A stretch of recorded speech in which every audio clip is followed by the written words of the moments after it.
Good morning, everyone. Kansas Sports HQ here, episode 54. We're going to recap our weekend. All of us were away at a conference and did a bunch of things. So, yeah, we're excited to talk about that. How are you guys this morning after the adventures?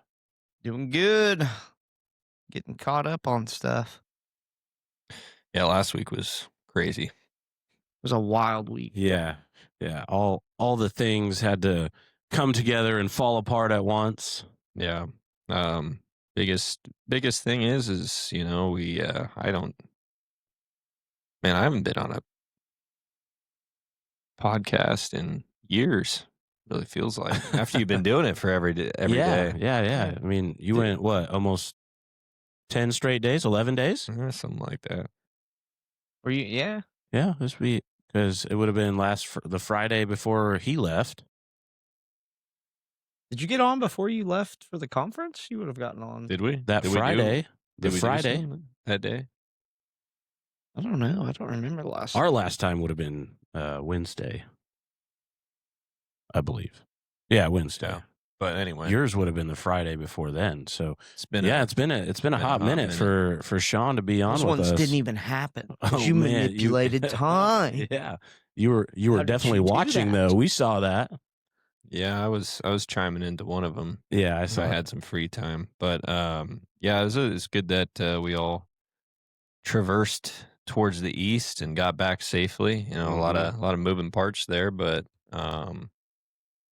Is Naj back yet? no, Oh wow. That was part That of was the it. craziness Yeah, of last week. we had, He was supposed to come back Monday, and we had another person helping us out, and he didn't fly home. He's She still. left- I she don't. left I don't a know when day he's early. flying home. To be honest, he's trying to figure out paperwork stuff and getting all that figured out for his international travel. So international probs. Well, when hopefully they we hear cancel from his him flight, today. Never Well, I leave the U.S. of A, I don't baby. know. I Never don't know leave. that now it's his school paperwork. Yeah, he needs. So he said they moved his flight, didn't know what was going on, and then he responded. I think it was Friday, and was like, "Hey, I'm trying to figure out my school stuff." And it's like, let's wait go, a minute, Let's what? go reach out to Jazz, see if Jazz can get it. Oh yeah, Yeah. Jazz Yeah. he probably got a couple buddies. So we could You're right. figure it out. But sure. that's funny. yeah, we Naj is still stuck there. Probably not complaining that he's stuck there. I'm sure it's beautiful down there. It's You know, probably not too bad. A little warmer. there. hanging out with his family. At least he gets a little more extended time with his family. Yeah. Hopefully it works out. We can get him back here soon. But and Brock got sick last week. That didn't help either. Thanks a lot, Brock. Way to have a weak immune system. I texted him and be like, "Yeah, it's fine. You're just weak." Yeah. Oh, wow. Just not built. Yeah. But yeah, it's our boy Nate Campbell stepped up though for us. That's right. Yeah. Campbell Yeah. Speed School, baby. He's Yeah. ready. He stepped up. Getting his stuff ready for the summertime. That's good. Good. He good leaves stuff. after today though too. So Yeah, and he's got to go back and school and play some spring football, and he'll be back ready to roll for the summer. But that's last week was wild. crazy. Devin left earlier, Yeah. so she ended That up threw having to leave threw a wrench in the plan. 2 days Yeah. earlier. And then we did the group training or the team training for 42 kids. Yeah, that was Yeah, I planned missed though. That at was least. That was So that was fine. But then you got, what was the other thing that happened in there? There was one other one. Oh, Kylie was supposed to be back in town. She's not back in town. She's isn't. she's gonna have surgery here pray, soon. yeah, if she prayer for hadn't. her family. Yeah, for sure. Yeah. So that was, it was just The good news is one thing after another. this is why you don't burn bridges. Yeah. You never know in this business when you're gonna need to reach out. I kept saying get Hartman in here, promise him some more, Oh, airtime with the Yeah. podcast so he could do his him back tastings on. and stuff, and as long as he could fill in. But I don't necessarily know if that even happened. But It was but yeah, I did end up getting back. Like if we were pulling back into Wichita around 2:40. No, it was like 3:30ish. from Louisville, Yeah. Yeah. So like I could have made the club, but obviously we can, in case something actually went wrong. Yeah. So, and then we went ahead and dropped I knew Campbell was going to be there. So went and dropped everybody off because nobody's car was like at the church or anything, Oh. So Like carpooled thing. Somebody had to taxi everyone home. yeah, because like on Sunday before we left straight from church, so I rode with s- April to church, and then her car was taken back by Jesse, another one of our young adults, because he was doing the dog sitting for us. Mm. So he took her car back, and his car was in the shop anyway, so it kind of worked out there. Marshall's wife drove him to church, and then obviously Tim and rode with Pete in the rental van to church, and then Jared's mom came to church with him that night. So I mean, so we drove everybody home, and then went back, and I got my car because I knew I'd be here a little bit later, and I wasn't going to call somebody to come pick me up. So Hey guys, it's 10 o'clock. I should ride home. Right. but I mean, How was the trip down there though? Talk about the conference a little bit. What all? yeah, I mean, it was and- it was a long van ride. My knee was Dude, screaming I at can me. only imagine. What was it? 11 hours? 10 hours?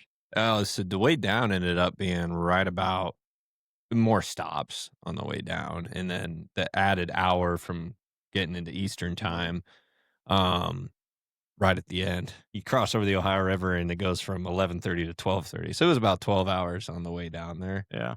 It was about 11 on the way back, 10 and a half on the way back. Mm. We made pretty good time. I mean, it felt way quicker on the way back, but yeah, the trip was good. Did you guys play Strongest Bladder?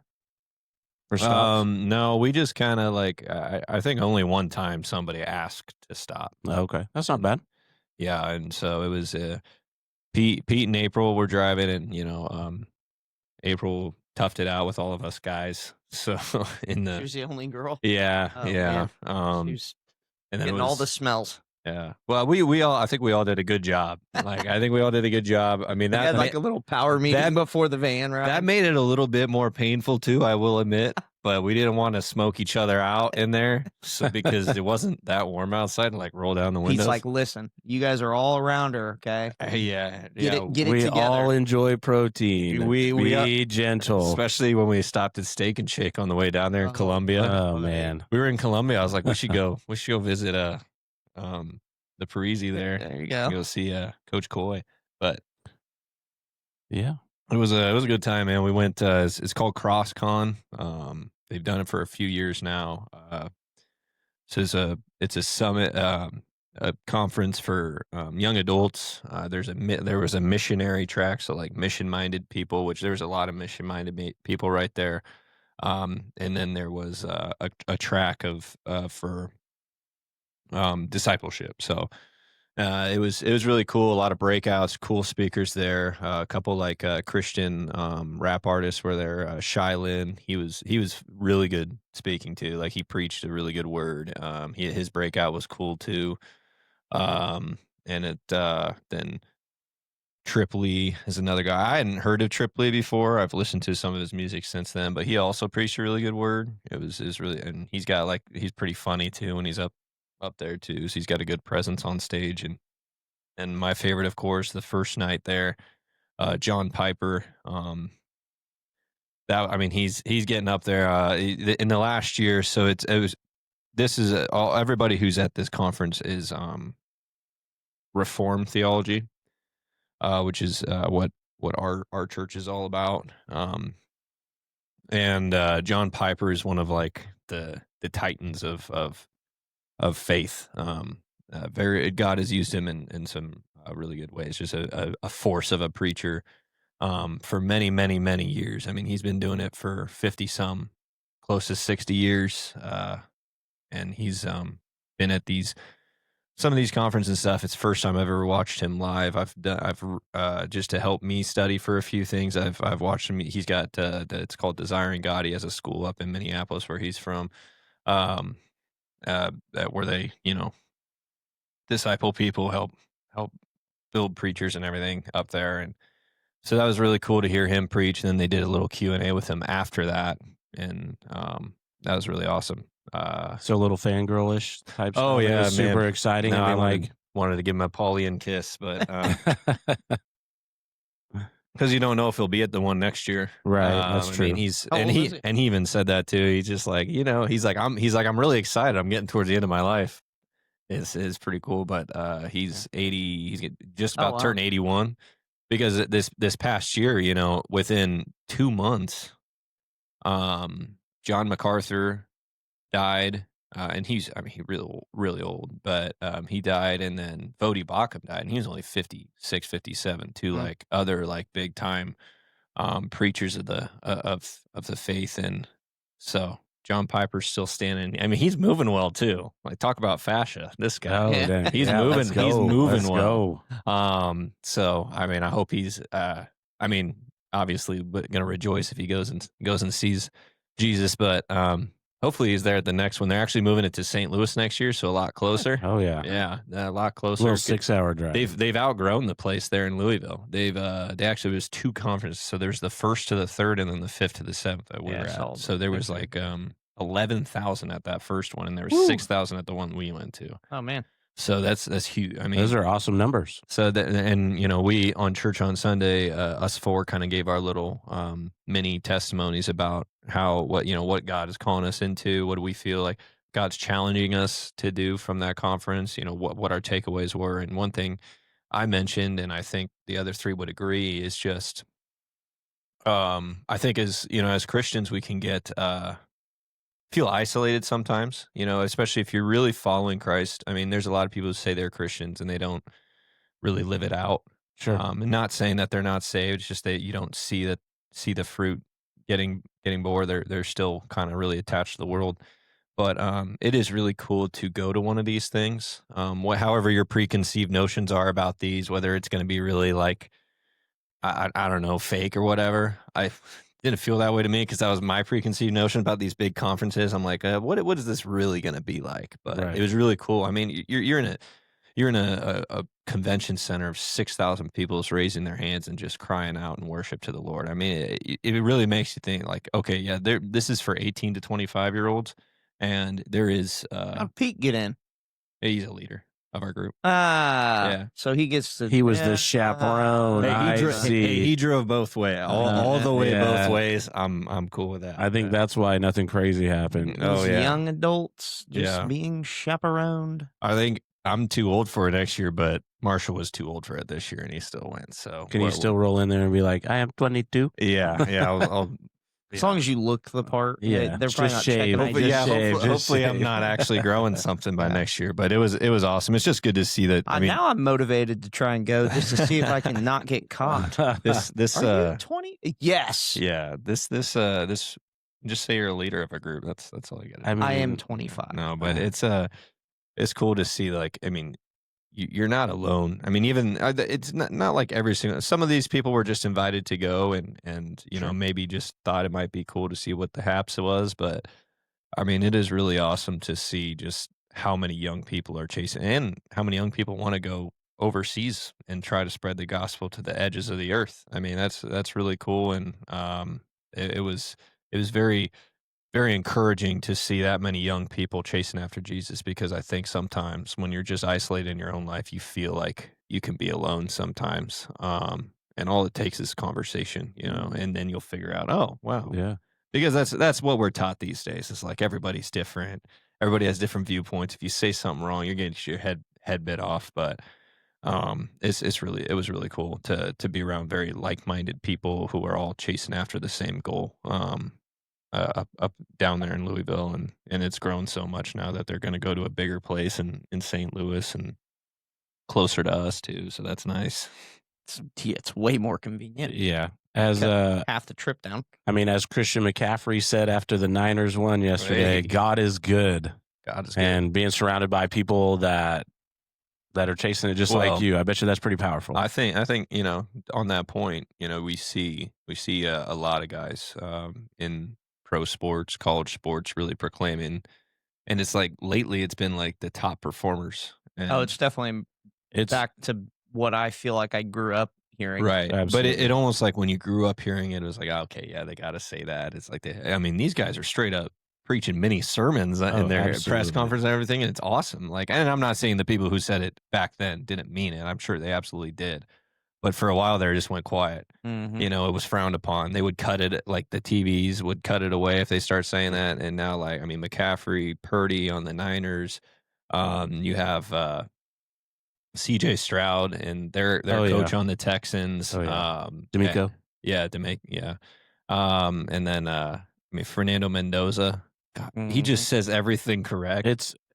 He's a machine in the best way possible. The synergy of everything, oh my man. Gosh. He's very synergetic. Like talk about a perfect fit for that program.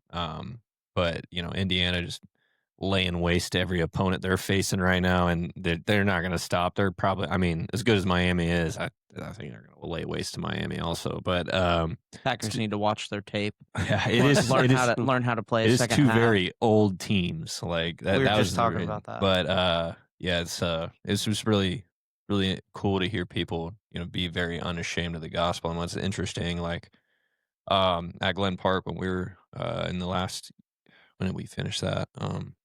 Or midway through, was it August or whatever, we finished Romans after being a year and a half in Romans, and the title of that sermon series was Unashamed of the Gospel, because Romans 1:17 says, for I am unashamed of the gospel, for it is the power of Christ within me. That's going to be a Sean paraphrase if I don't look it up. I don't want to do that, but it's just cool to see like that really take hold over. I'm going to find it real quick here. Take hold over the world, it seems like. 1:16, my bad. For I am not ashamed of the gospel, for it is the power of God for salvation to everyone who believes, to the Jew first and also to the Greek. And then in Romans 1:17, for in it the righteousness of God is revealed from faith for faith, as it is written, the righteous shall live by faith. I just feel like you just see that.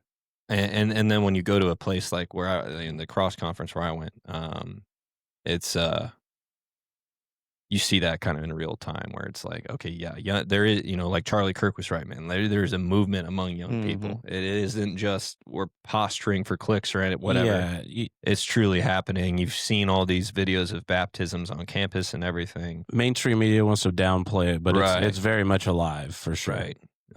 And obviously, I think the only thing that fixes the issues we face as a nation and as just everyday life is going to be Christ and turning people towards Christ. So that, my main takeaway from that is how much more I can do for my community to help glorify God and spread the gospel and try to unify people. That's the biggest thing. A lot of people can't claim Christianity, and I'm guilty of this myself, and then still try to demonize other people. And it's like, yes, you got to know who the enemy is, but you also have to pray for them. You got to reach out to them. You can't just lay them by the wayside and not think about them, not pray for them, anything like that. So how was your guys' trip? You forgot to tell everyone you went to Louisville Slugger. Well, and that you forgot your shoes. Yeah, I forgot a lot of things. But yeah, that first day we the conference didn't start till 1, I think. So we got up, got a good I brought some resistance band. I meant to bring the tidal tank with me. I was going to take them all through some tidal tank workouts. It was just chilling in my car the whole week at home. I was so bummed. But yeah, I did bring some resistance bands. So I did get some workouts in each day I was there, except for the last day because we woke up at 5. Or left at 5, so we woke up at 4. I wasn't going to get one in. But, yeah, that first morning we went to Louisville Slugger Museum. It was so cool. I've never been there. I got the whole Babe Ruth bat, Got to go on the tour of the factory, which was really cool. Was it 40 ounces? It's 44. Oh, wow. I think it's 36.43 or 36.44, so okay. plus 8. Sheldon has left us. But it was a really cool tour. The guy giving the tour was from Northeast Pennsylvania, so he's a Yankees fan. And so got to kind of they showed us the pellets and then the kind of the carved out bats of like all the current big leaguers who do Louisville Sluggers. You had Acuna, Guerrero Jr., Schwarber, Cody Bellinger kind of held his bat. Or obviously it wasn't finished, but kind of held his bat and got to feel it. I couldn't swing it, of course. We can't swing it, but I kind of got to feel what that was like. So a couple other big names, Pasquatch on the Royals, had one, and so that was was a cool tour. I was like, oh man, you know, get to retirement age is where I'm not gonna retire. I'm gonna move here and work in this museum right here. That'd be cool. But just making bats for a living. So it was really kind of cool to see that process. And um, but yeah, I forgot shoes. I just brought boots. You got shorts on, just walking in your boots. No, everywhere. I had jeans. Oh, Each okay. day of the conference, I did wear the boots. I wanted to look somewhat nice. On the way there, though, so like after church, I changed into sweatpants, but all I had was boots. So I walked out of there, and I didn't even remember at the time I didn't have shoes. I was just like, I'm not gonna dig in my stuff to grab the shoes that I didn't Just keep have. my shoes off. I didn't have that first morning. I worked out in socks outside. It was kind of cold, but Pete's like, oh, I have an extra pair. You can use them. I just got them, and then I sweated in them. He's like, you know what? Just keep them. Just keep. Hey, so I cash apped him for those shoes, but it was. I just forgot everything. What else? I'm trying to remember what else I forgot to bring. A phone charger. Oh, wow. Yeah, Typical. but luckily, some other like Jarrett had an extra C charger. iPhone. Yeah, the charger Old charger. and Pete had one too. So was able to make my way through the trip. Just make it happen. Yeah, live. I remembered the important stuff though. Underwear and socks. That's always the stuff. I remember that deodorant. You had the base. Yep, and toiletries. I remembered all my body wash, deodorant, cologne, all that stuff. I had toothbrush. I remembered all like the really important stuff to stay somewhat clean. So it was that's good. Typical Sean fashion. Yeah, he leaves absolutely. town. There's gonna be some sort of exciting thing that happens, whether it's self-inflicted or it's something out there in the universe. I don't. It's gonna happen. So it's gonna be a. That's too funny. It's gonna be a Something. journey, I guess. Something. But I didn't have to drive, so that was nice. Otherwise, we would have ended up in a ditch or something like that. Bent rim, but bent rim, yeah, we would have at least been down a tire. Yeah, something bad. One I bad believe thing. that For sure. The second my hands touch that wheel, the car's like, get him off, get him off, get him out, get him out of here, get him in the back Stop. seat, put him in the trunk. The ABS lights started going off, and you're just like, it won't let me drive. What's going on?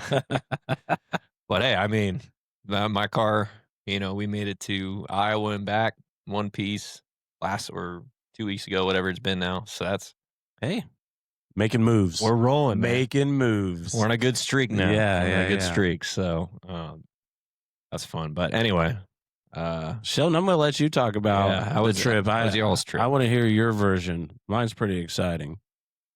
Go then. What do you mean excited? No, I'm going to tell it. I'll talk about it, but like how'd you enjoy the trip? That was awesome. It was fun. Did the normal stuff that I do at those things. You're the first timer. What was different for you?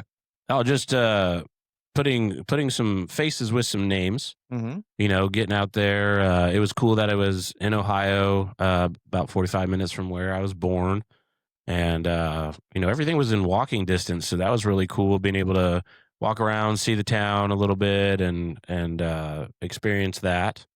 The conference itself, I was there for the trade show stuff, talking to coaches, vendors, hanging out with our sponsors, our partners, just all of those things, and then trying to reconnect and make sure that I had all the right people in the right places to make some stuff happen for 2026 and the future years. The exciting thing though is right before we took off on our airplane, we signed a deal with Zinger Bats for the league and the Summer Ball Showdown. So we're excited to have Zinger Bats be a part of the KCLB and the Summer Ball Showdown. So that kind of took a little bit of the stress away, because there were several bat companies out there, and yeah, that was pretty smart by Zinger. Yeah, absolutely. Just because I was walking by Mind Baseball, and the owner Pete pointed at me and he goes, "Don't go anywhere." Oh, you're like, okay. And then he was like, "Dave, how you doing, man? Been a while." Da, da, da, da. And so we talked a little bit, and then he couldn't figure out the internet. So we decided that we'd let him do the internet challenges, and then saw him again. He was looking for his phone because he set it down somewhere and forgot about it. And then we saw him again, and they want to come out to the SBS and set up if they have the opportunity with our with our Zinger Bat agreement, they're exclusive. So if they can't be there, they're more than happy to have others out there. Met some guys that I've talked to in the realm of getting some player discounts and stuff like that. Oakley's, batting gloves, etc. Face to name and stuff like that. Hung out with Roy, our Zephyr rep, quite a bit. Dude, we had a blast. Gave us a couple hats, those kind of things. I think the thing that was most exciting for me is seeing all the KCLB guys that we saw, and then seeing some old KCLB guys walking around. But I didn't really go to any of the baseball talks. I did get to see Game Changer, which is who we're going to be switching over to for the league. Blasted them with a bunch of questions. Got some things that I need to test out, so that's exciting for me, because if it works, there's no extra expense, and that'll be great. Outside of that, lots of sampling. Sampled. Honey Stinger was there, so got to talk to them and try a bunch of stuff. Cello protein bars was there. Just some wild things that you just don't get to see all the time. The technology stuff that's coming out, pretty neat. And then, of course, hanging out with the Portalite guys. They had me shoot a commercial for them a day early, so I was on the spot, just just trying. They didn't give you a script? No script. No script whatsoever. And but what's fun is they actually didn't have one of our mounds there. They had only been talking about what it was, and since the release of that mound, they have a contract for 12 of them. Oh, there you go.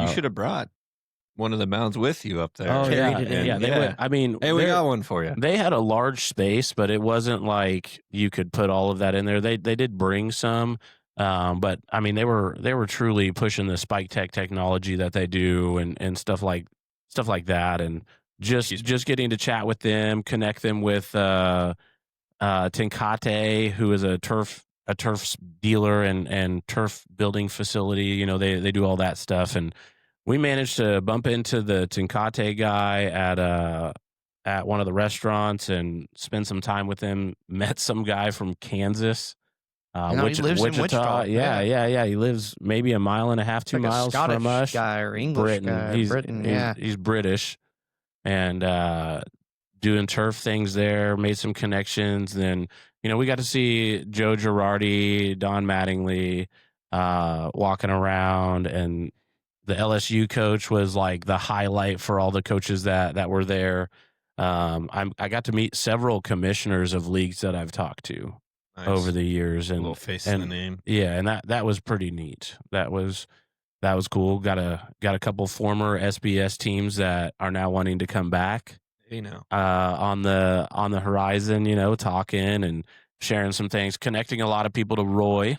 That was cool. Just Roy's such a good dude, and we're grateful to have that relationship. I mean, the trade show was massive, so I can't just put it into words of how many conversations I had or anything like that. I went humongous. I went back into my statistics. We walked like 36 miles in the 4 days, and my average stand up time was 14 hours a day.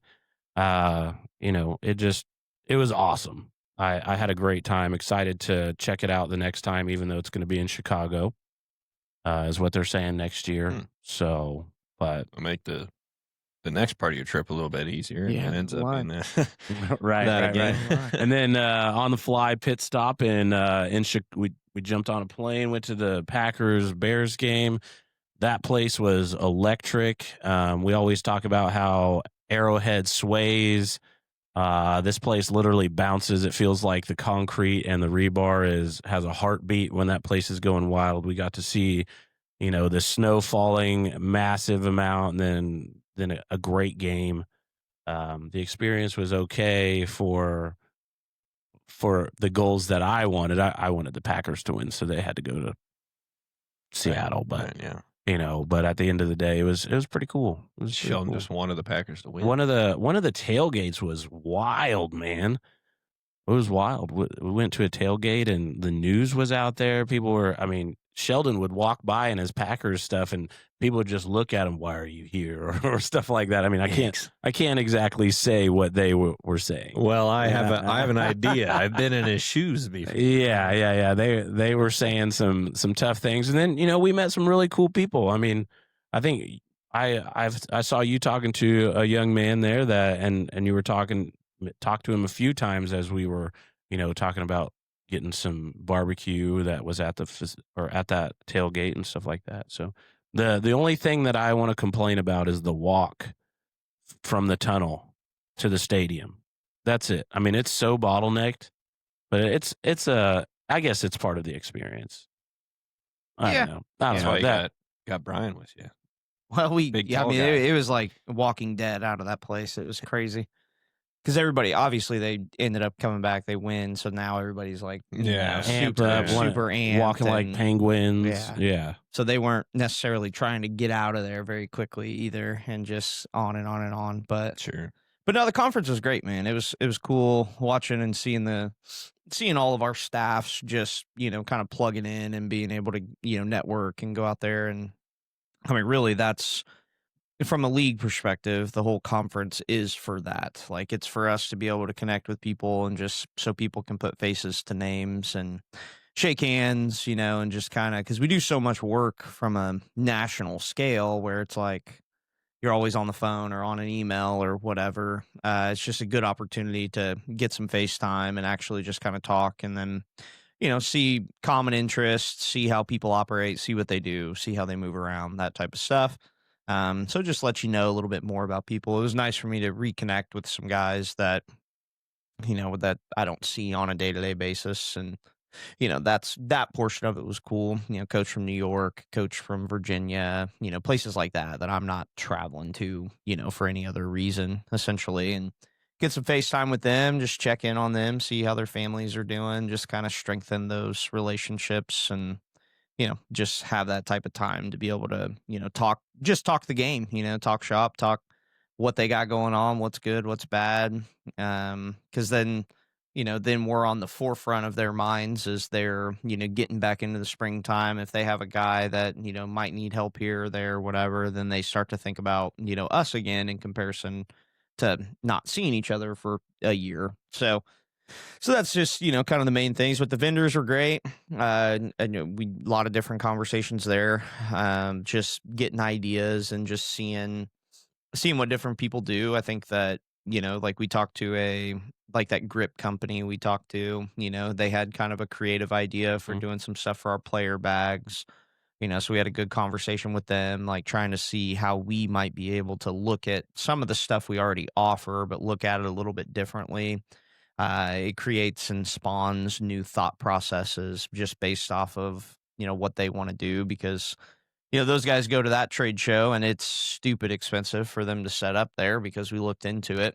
And, so I mean, their motivation is obviously to make that type of money back. And so sales is definitely happening out there. I ran into a lot of different ops types guys. I was with one of our coaches, and the KU baseball ops director was there, and so we just kind of were briefly listening in on his conversation that he was talking about some of the stuff that he does and how he does it. And because those guys are they're everything to those teams. I mean, they're travel agents, they're managers, they're on-field guys. Like they do all kinds of different things. So just listening to what type of vendor relationships they're looking for, how they structure them, what they do, but their budgets are a lot different than a common, organization, especially our summer levels, but even normal colleges, I mean, just unless you're a big Division I school, you don't have the kind of money that they have. So just creative ways to look at that stuff and try to,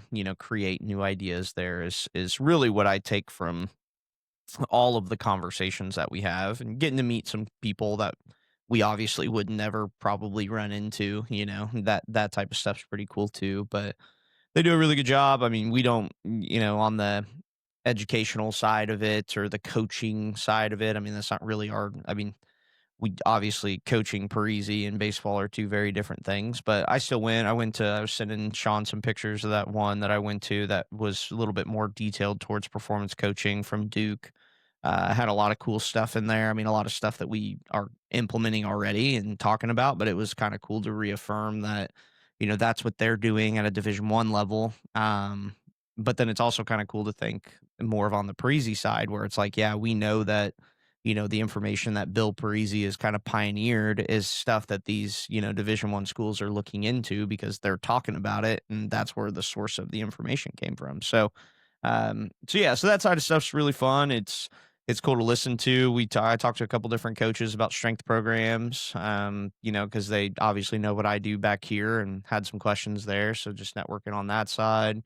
I didn't talk to a ton of summer coaches. I mean, there's a couple, but not a ton of them running around that I at least ran into. You may have ran into more than I did, but doing that, I got to meet one of our coaches. I hadn't met him in person yet, so I got to meet him in person. So that was cool, and just kind of chat with him about some of the stuff. But he was there buying equipment for their college program. Like that's what they're taking advantage of, is they want some trade show deals and save some money and get connected with the people that actually. I think the trade show, just like us with Game Changer, I think the trade show is very important because we know like the people who can get stuff done are there. And so many of these companies, Sports Engine is an example for us. Like, you call them and it takes 13 different people to get you to somebody that can get you the answer. Like that's a pain in the butt. When you go up to this trade show, like you're sitting there with the people typically at this one anyway, that are like, you got your CEOs, like you got the people that are in there that can move some things and make some things happen based off of what's going on. I mean, we talked to the guy from Game Changer that's like a part of how they build out code and how they do things. And he basically told us like, nah, you ain't getting what you want. And we're like, okay, we get it. Like, but that's just the realities of it, And so at least now we know that we don't have to go waste a bunch of time trying to continue to, bark up a tree that there isn't a branch up there for us. So that's kind of the, what we were able to get out of that portion of it. And then, we ate some good food and bounced around a little bit. That was fun too. I had this cheeseburger grilled cheese thing that was in Chicago though. Once we got there, like that thing was unreal. It was huge, but deep dish. And then it was just a big. There's a burger with an egg and then 2 grilled cheese sandwiches on each side of it. Yeah, it was delicious. It was so good. You can't see. Yeah, you can't see it, but I can show Sean. Yeah, it was awesome. It had to have been tasty. 6 inches tall. Yeah, I couldn't. I mean, I could not eat it. Even cutting it was a pain. In, yeah, but just it was wild. It was great. But yeah, no, I mean the game was fun until it wasn't.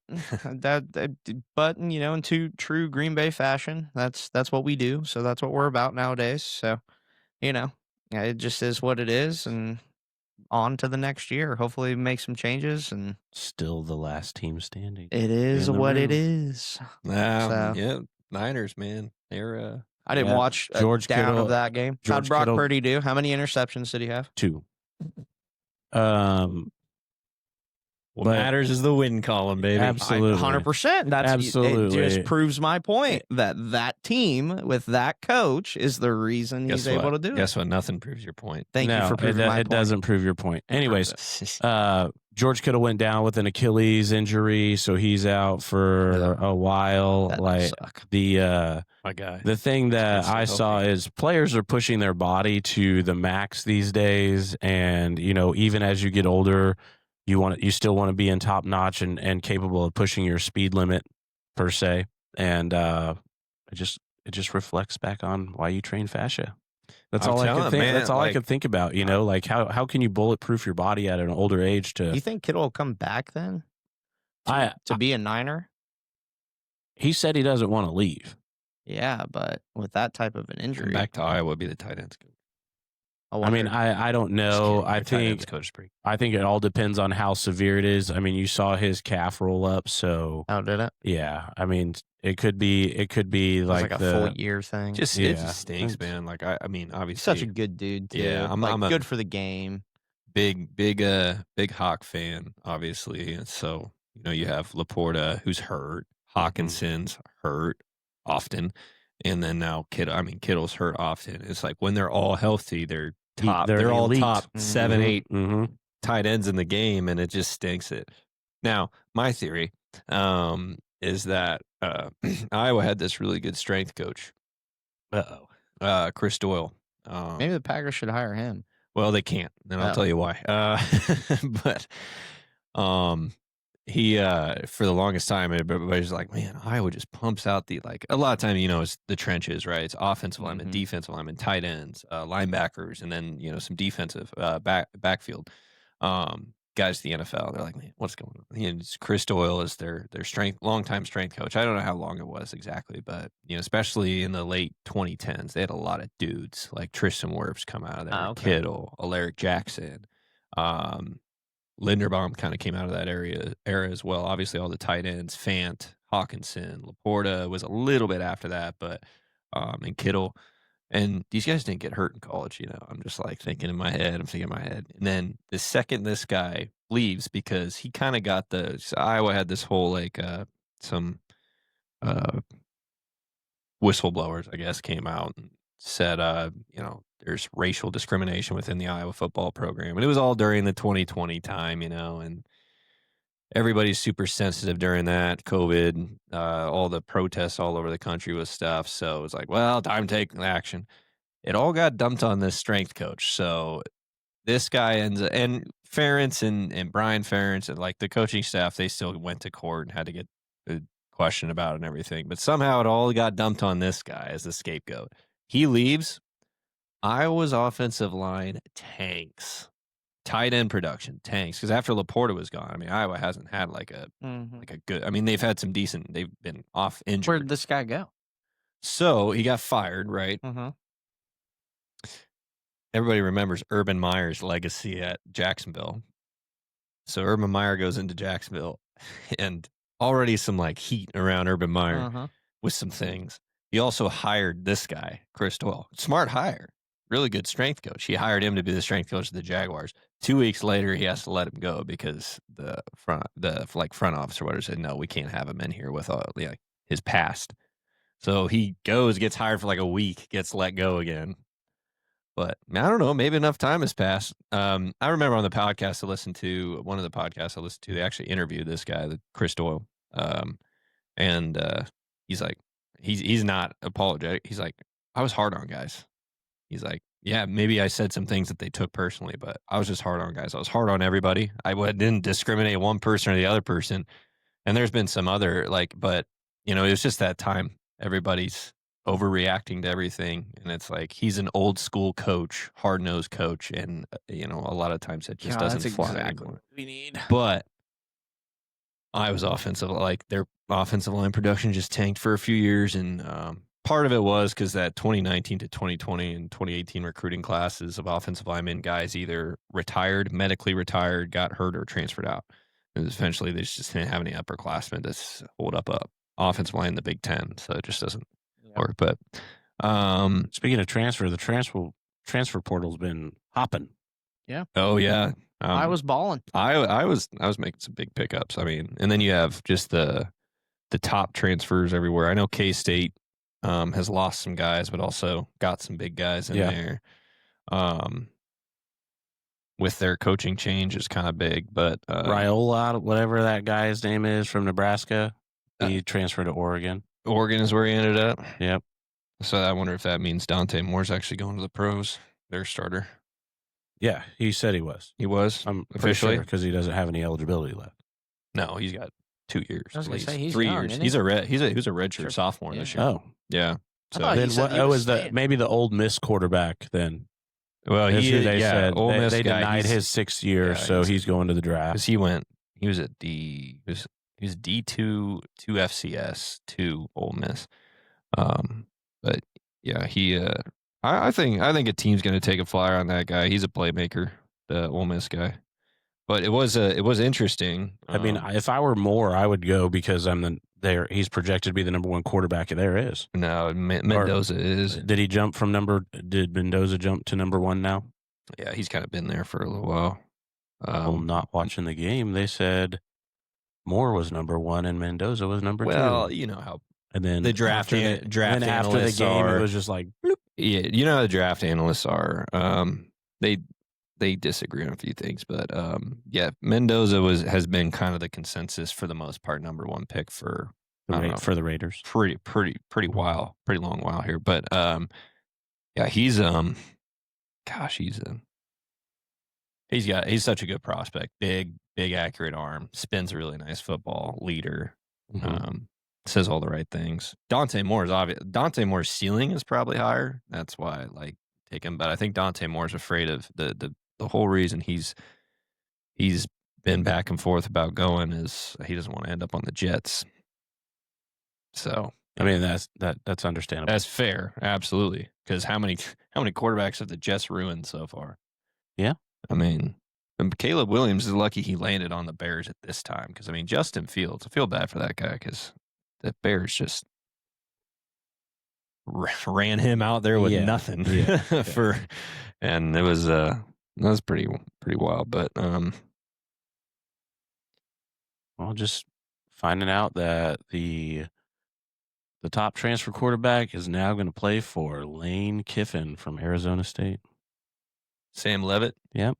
So he's going to LSU. Yep. They brought out the Brinks truck for that one. Yeah, for sure. It's crazy how much the dollars that are floating. You guys saw that whole Washington quarterback thing, right?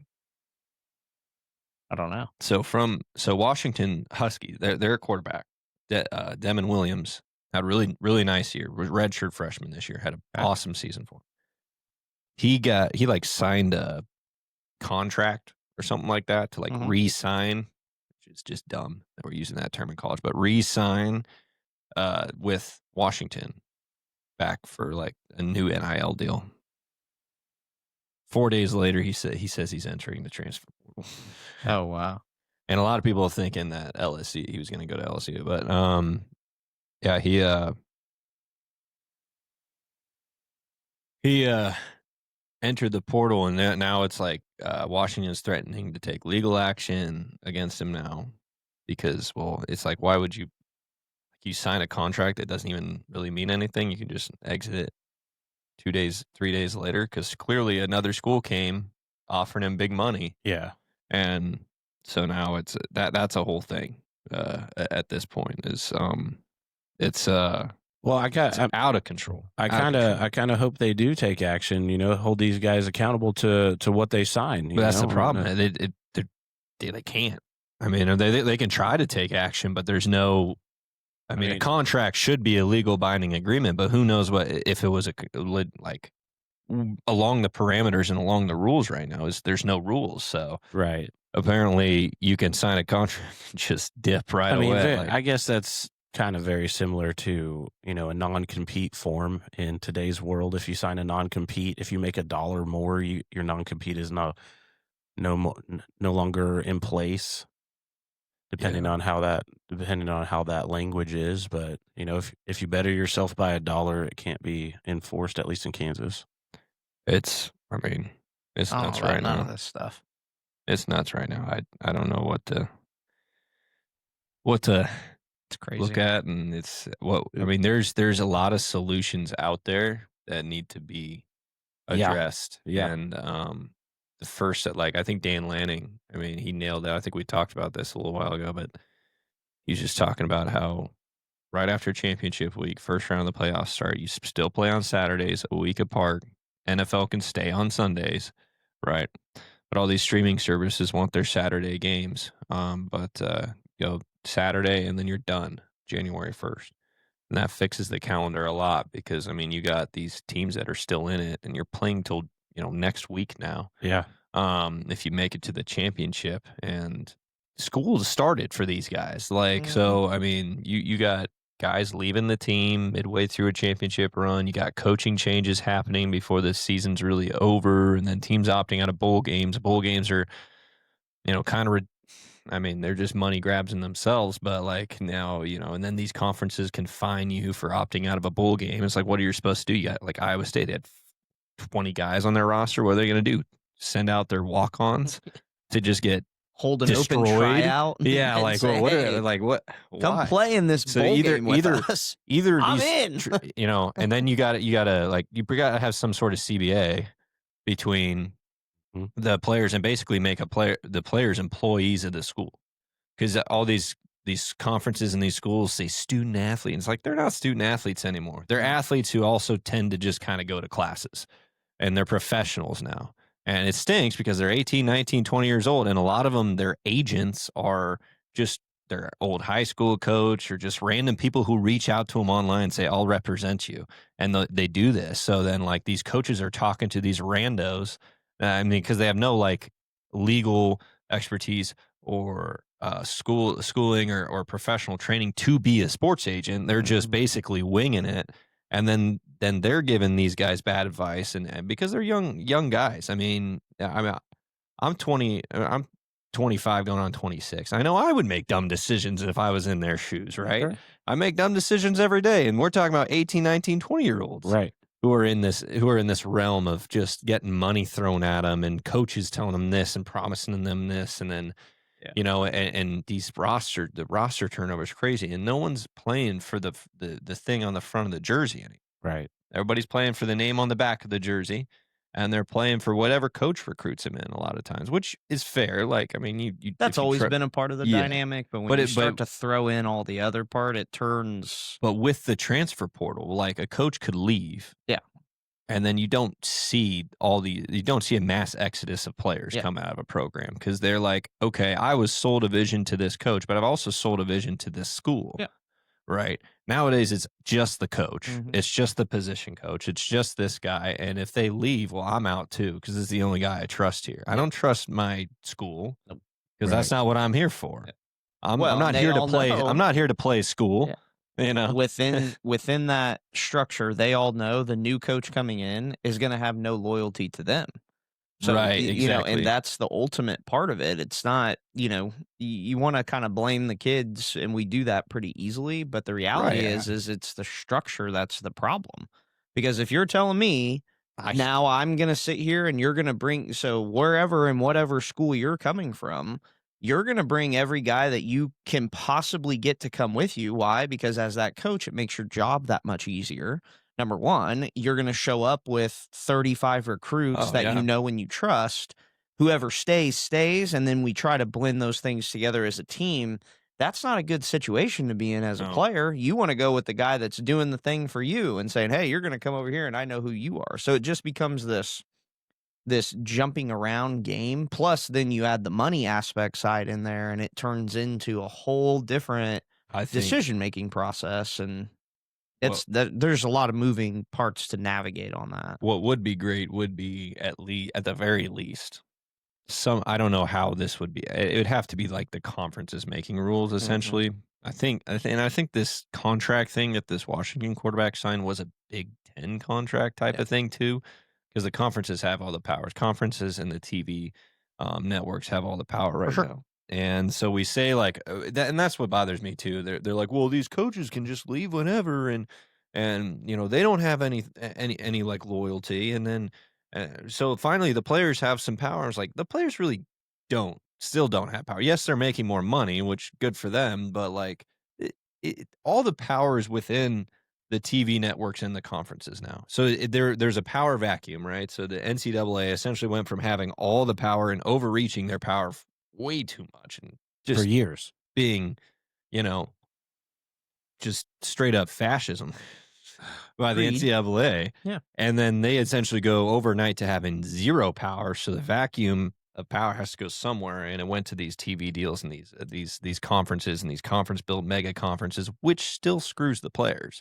When you're telling me these players have to cut a week short of practice to go, like in the Big Ten, to go from LA over to New York to play Rutgers on a Friday night, and then have to feel that jet lag coming back because they only had a couple days of practice, and they go there and then, okay, they're done on Saturday, but then they got to have another 2 days of travel. So it's really still a short week the next week too, and it's like, and then you have all these sports that don't have the funding for travel. And you got the just softball team from Washington having to go just to Iowa or go to Ohio or anywhere. And it's just in the ACC, you got, for whatever reason, Stanford and Cal was like, let's go to the ACC, which I get it because they were still somewhat like the best conference they could be in at the time. They didn't want to join the Mountain West, but it's just ridiculous that they couldn't figure out something with Washington State and Oregon State to help kind of get the Pac-12 at least kind of somewhat up and running. But I get it. Like, you got to follow the money, and that's what they did. And like these players, what would be like maybe ideal, not ideal, but a little step in the right direction is at least limiting the transfer to one immediate eligibility transfer. So you're allowed one immediate eligibility transfer throughout your career. Then the rest of them you have to sit out a year. So like if you transfer more than once, then you do have to lose a year of eligibility. Like this whole thing where you can, like the guy on Oregon, I think it's Oregon. His name's Bear or something. It's a defensive tackle, Bear Alexander. It's forced school in 4 years. Like I think it's been either that or it's his third school in 4 years, and he had already flipped a commitment before he went somewhere. So it was like he was committed to somewhere in the SEC, flipped to Penn State, went to Penn State for a year, transferred to USC, and then transferred to Oregon. And it's just like, what? It's instant gratification, right? I mean, it's like, okay, I can't for the schools, for the players. Well, and they transfer halfway through the season when they're like, well, this isn't where I want to be anymore, so I'm out. So like, what was really, now this is such a small molecular level compared to what they got to deal with, because I was at a school playing baseball in the NAIA, right? Like my first year there, we had the coach who recruited me and my buddies, right? And the second year, we already had we had a new coach. And so I think that's such a good thing for, even though maybe we didn't agree with how everything went going forward, like our first move wasn't like, oh, let's transfer, Right. Plus, there was issues with that. I mean, I love both those coaches, but like there was issues with that coach, the chemistry and everything that kind of needed to break up. Anyways, I think we just got on the tail end of a bad train, but our was like, we're gonna compete. Yeah. Right? Like we know this guy's gonna bring in his own guys. Wasn't gonna be that year because the recruiting cycle was kind of already over. It was gonna be the next year. Really, he's going to bring in his own guys and implement it. And it was a battle, and it was tough, but it was just like I said, players got to learn how to do that. So I think if you either did just one instant eligibility transfer, then that's it, or at least do like a 2-year I'd do some sort of 2-year contract. So you have to stick it out somewhere for 2 years, because these guys, I mean, does the NFL team really want a guy who transferred 4 times? I don't know that they care. Production over everything. Dan Campbell cares. Dan Campbell, sure. Yeah, I mean he's already mentioned that. I mean, I think, well, like if you're looking at a prospect, right? You're in the 3rd, 4th round of the draft, because a lot of these guys who transfer a bunch, they're not first round draft picks. Sure. If they were, they'd probably still be at the same school, right? Usually. So you're in the 2nd, 3rd, 4th, day 2 or day 3 draft, and you got a guy who similar talent. Maybe this guy has a higher ceiling or has a little bit more talent, but he's transferred 3 or 4 times. And so every time something or the next best opportunity popped his head up, or something wasn't going well for him, he ran. Sure. Compared to a guy who's been at a place for 3 or 4 years, maybe he's already kind of reached his ceiling, but you know what you're getting. Sure. And he's stuck with the same group, or even stayed through a coaching change. Like what prospect's more attractive to you in that situation? I think obviously somebody that gives you their all. Yeah. And fights through the adversity. But you're right. I think it's all different. It's all a different perspective on why, I mean, if a guy's going to transfer all that much, it's literally lack of commitment, in my opinion, right? Or better money. Same guy who's going to get to your team and be the 6th string wide receiver and complain about not getting targets, and then when he gets a target, drops it, doesn't get more targets, then complains some more openly about not getting targets. Becoming somebody toxic in your locker room or dugout per se. So, well, anyways, that's man, our last week and weekend were wild. Yeah, ready to get the ball rolling for everything and move forward. I think we have a guest for tomorrow, so that'll be fun. But yeah, anybody else have anything else to talk about? I think we exhausted. Yeah, we went pretty hard. Kansas today, Sports HQ. Nothing really about Kansas on this one. No, just just about us. Just the experiences. And we are in had. Kansas. Oh yeah, we're back. So Well, Sean, we missed you last week on the podcast, and we would be honored if you would lead us in prayer. Yes. Lord, thank you for bringing us back together again. Just thank you for safe travels over the last couple of weeks and holiday travels. And then, of course, this past week going to different conferences and stuff. Just thank you for all the connections we made there. Thank you very much for any new relationships that continue from there, and just implementing things that we learn, Lord, and ultimately that when we do travel away from home, that the light we shine for and the thing that people remember, hopefully, I pray, is that person's different, and the reason they're different is because of you, Lord. And I just want to also say a prayer for our city, our state, and our country, Lord. Just a lot of division, a lot of hatred going around per usual. Just pray for unity and some truth and some clearness to come out. And ultimately, no one's really going to find that until they find you, Lord. So in your glorious name we pray, Jesus. Amen. Amen. Well, that's it for episode 54, the weekend recap, all of our stuff. So thanks for joining us, and we'll see you guys tomorrow.